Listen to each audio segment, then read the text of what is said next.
Nil-by-mouth director Dave Scott says Facebook and Twitter need to have a better grasp of the offensive words and terminologies used to abuse footballers. Shane Duffy and James McClain among the players to have received sectarian abuse. By Anthony Joseph. Thursday, the 20th of May, 2021, 13:29 UK. 104. Education key in tackling online abuse. Nil-by-mouth director Dave Scott explains what he thinks can be done to tackle the problem of social media abuse. Nil-by-mouth director Dave Scott explains what he thinks can be done to tackle the problem of social media abuse. An anti-sectarian charity has offered to educate social media companies on sectarianism and anti-Irish racism in a bid to tackle the online hate and abuse connected to Scottish football.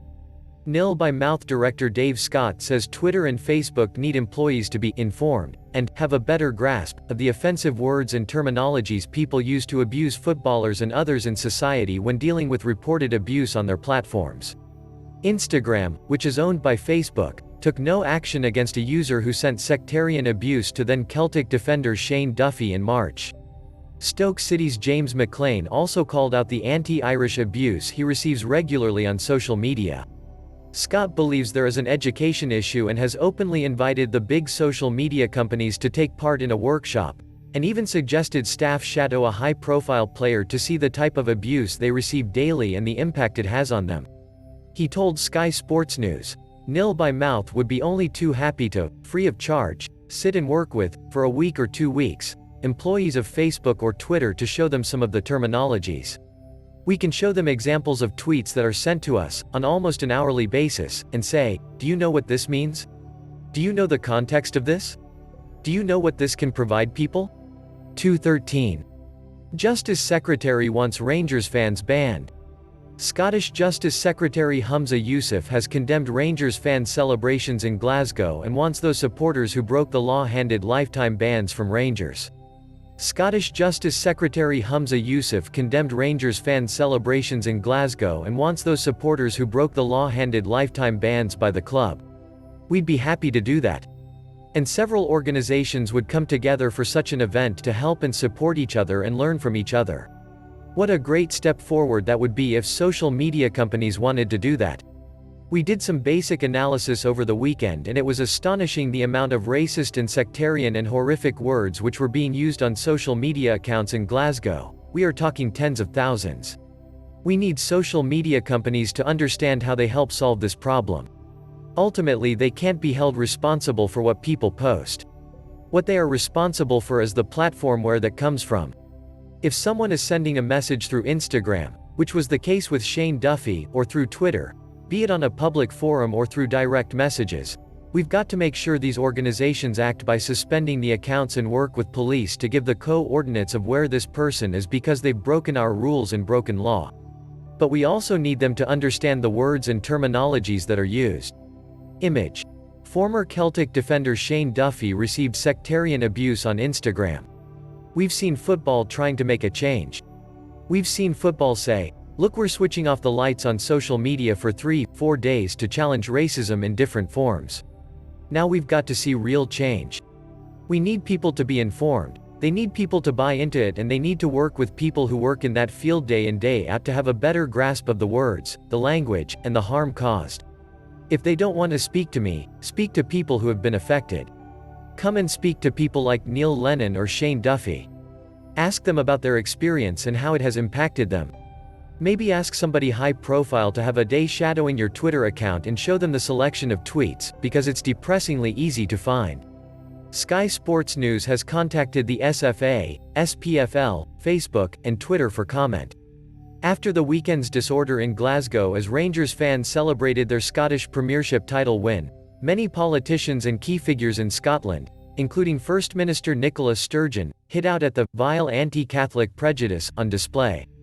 Scott believes there has been an awakening to this centuries-old problem, linked to the prominence of the Black Lives Matter movement over the last year. He said, I think something has changed in society. I think the Black Lives Matter campaign and the movement have awoken a lot of things and a lot of uncomfortable debates. In Scotland, there's sectarianism and issues between Catholics and Protestants, and through history, this has been fused between issues of being Irish and British and different elements there. There can be no getting away from the fact that hostility towards Irish people and Catholics is certainly the biggest piece of that jigsaw, there's no question about that. The statistics prove that, the evidence proves that.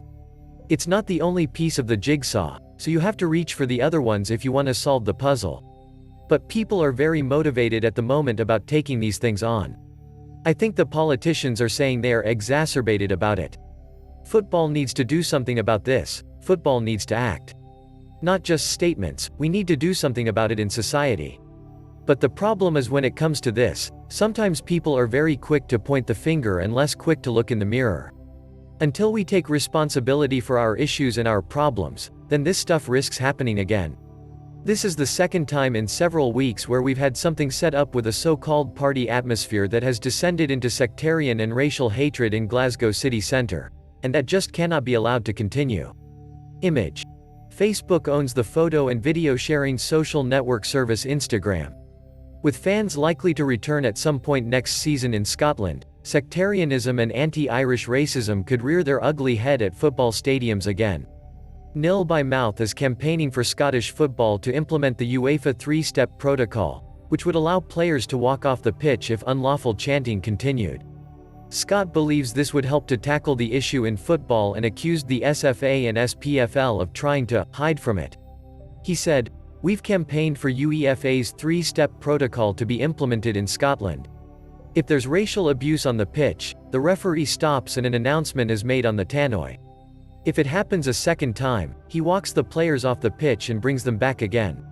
If it happens a third time, he blows the final whistle and walks into the changing rooms and everyone has to disperse from the stadium. And there are repercussions for people out with. In Scottish football, we have our three-stage protocol: hear nothing, see nothing, do nothing. There's not been a point or a pound fine for any club for sectarianism, for anti-Irish abuse, or anti-Protestant abuse. It's never happened. They're terrified of it. They don't want to deal with it. They want to hide from it. So what happens is they've created a permissive environment where these things can happen inside the stadium and outside the stadium.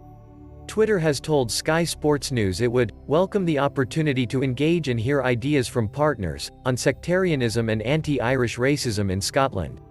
A Twitter spokesperson added, "Keeping people safe on Twitter is a priority for us. We have clear policies in place that apply to everyone, everywhere, that address abuse and harassment, violent threats, and hateful conduct, and we take enforcement action when we identify violations of our rules."